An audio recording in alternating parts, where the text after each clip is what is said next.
اموی خاندان یا بنو امیہ 661 عیسوی اور 750 عیسوی کے درمیان اور بعد میں 756 عیسوی اور 1031 عیسوی کے درمیان الاندلس کا حکمران خاندان تھا۔ زمانہ جاہلیت میں جو قریش کے مکی قبیلے کا ایک ممتاز قبیلہ تھا جو امیہ بن عبد الشمس سے تعلق رکھتا تھا۔ یہ قبیلہ قریش کی دو بڑی شاہوں میں سے ایک ہے جن سے بعض افراد نے تقریباً ایک صدی تک اسلامی سرزمینوں پر حکومت کی۔ بنو امیہ کا دور سن 41 ہجری میں حضرت امیر معاویہ کی سلطنت کے آغاز سے شروع ہوا اور سن 132 ہجری میں مروان بن محمد کی شکست پر زوال پذیر ہوا۔ اس عرصے میں اس خاندان کے 14 افراد نے اسلامی ممالک پر حکمرانی کی۔ معاویہ کے بعد اس کا بیٹا یزید تخت نشین ہوا اور اس کے بعد اس کا بیٹا معاویہ بن یزید، جس کے بعد خلافت مروانیوں کو منتقل ہوئی۔ مروانیوں نے مشرقی سرحدوں نیز روم کی سرحداتوں پر جنگیں لڑ کر اسلامی سرزمین کو ہر روز وسیع سے وسیع تر کیا۔ اہل بیت اور خوارج کی سرکوبی بنو امیہ کی دائمی پالیسی کا حصہ رہیں۔ بنو امیہ کا ظہور جزیرہ نماء عرب کے شمال اور مرکز میں شہر نشینی کے آغاز اور کم و بیش ظہور اسلام کے ساتھ پیش آئے۔ مکہ قبل از اسلام ایک زیادتی اور بعد ازاں تجارتی شہر تھا۔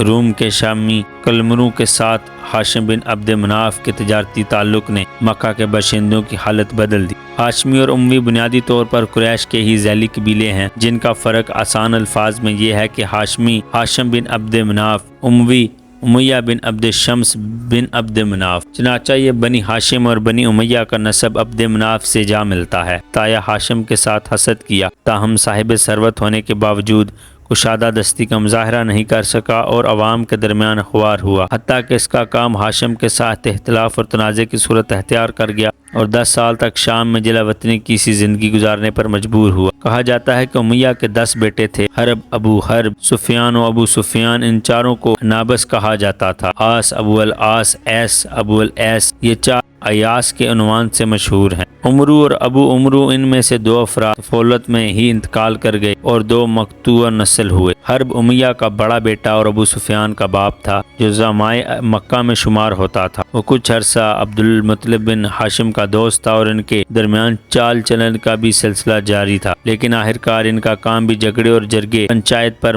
منتجع ہوا۔ اس امیہ تینوں بیٹوں آس اور سعید بن آس کی اولاد میں سے ہیں، جن میں سے بعض نے سیدنا عثمان کے دور میں تاریخی واقعات میں کردار ادا کیا اور اہم منصب پر فائز ہوئے۔ اس خاندان کی ایک اور شاہ ابو عمرو بن امیہ کے توسط سے وجود میں آئی اور عقبہ بن ابی معیط اور اس کا بیٹا ولید اس شاہ کے مشہور ترین افراد تھے۔ شاید بن امیہ کی نہایت کم اہم شاہ سفیان بن امیہ کی اولاد ہے جن کی تعداد کم تھی۔ بعض مورخین کے بقول ظہور اسلام کے زمانے میں ابو سفیان نمایاں ترین اموی شخصیت سمجھے جاتے تھے اور ان 4 افراد میں سے تھے جن کا حکم مانا جاتا تھا۔ حضرت عثمان بن عفان جو بن امیہ میں سے تھے، ان خلیفہ چن لیا گیا تو امویوں نے اپنے اثر و رسوخ اور طاقت میں زبردست اضافہ کیا۔ سیدنا علی کی خلافت کے آغاز پر بنو امیہ کے اکابرین بھاگ کر مکہ چلے گئے اور پھر اصحاب جمل کے ساتھ مل کر سیدنا عثمان کی رہنمائی کے بہانے بغاوت و مخالفت کا جھنڈا اٹھایا، لیکن خلافت کے موضوع پر ان سے شدید اختلاف رکھتے تھے، حتیٰ کہ روایات کے مطابق مروان نے حضرت طلحہ کو عین جنگ کے دوران شہید کر ڈالا تھا۔ حضرت معاویہ کے خلافت سنبھالتے ہی خلافت کا مفہوم ملوکیت اور سلطنت میں بدل گیا۔ معاویہ اور ان کے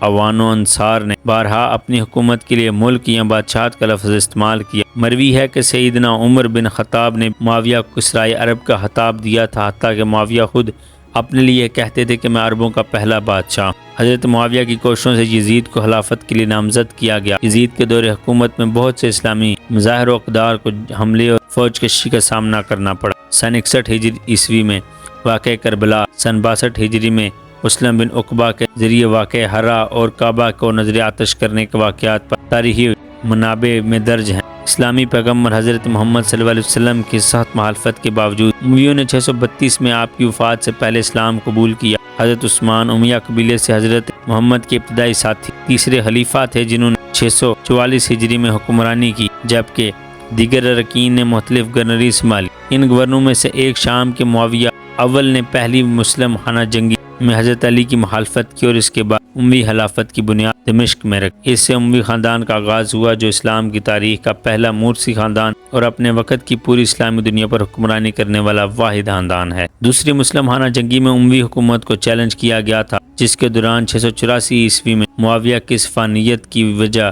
کی جگہ مروان اول نے لے لی، جس نے امی خلفاء کے مروانی سلسلے کی بنیاد رکھی، جس نے خلافت پر خاندان کی حکمرانی کو بحال کیا، جبکہ امویوں نے ابتدائی مسلمانوں کی فتوحات پر گامزن کیا، شمالی افریقہ، ہسپانیہ، وسطی ایشیا اور سندھ کو فتح کیا، لیکن مسلسل جنگ نے ریاست کے عسکری وسائل کو ختم کر دیا، جبکہ علید اور خارجی بغاوتوں اور قبائلی دشمنیوں نے ریاست کو اندر سے کمزور کر دیا۔ آخرکار 750 عیسوی میں عباسیوں نے خلیفہ مروان دوم کا تختہ الٹ دیا اور خاندان کے بیشتر افراد کا قتل عام کیا۔ زندہ بچ جانے والوں میں سے ایک خلیفہ ہشام بن عبد الملک کا پوتا عبد الرحمن فرار ہو کر مسلم اسپین چلا گیا، جہاں اس نے کرتبہ کی عمارت کی بنیاد رکھی، جسے اس کی اولاد عبد الرحمن نے ایک اعلیٰ عہدے پر فائز کیا۔ 929 عیسوی میں خلافت نسبتاً مختصر سرحدی دور کے بعد کرتبہ کی خلافت 1031 عیسوی میں کئی ہزار طائفہ سلطنتوں میں منتشر ہو گئی۔ اس کے سپاہی خاتمے کی نشاندہی ہوئی۔ اس طرح اموی خاندان کے سیاسی خاتمے کی نشاندہی ہوئی۔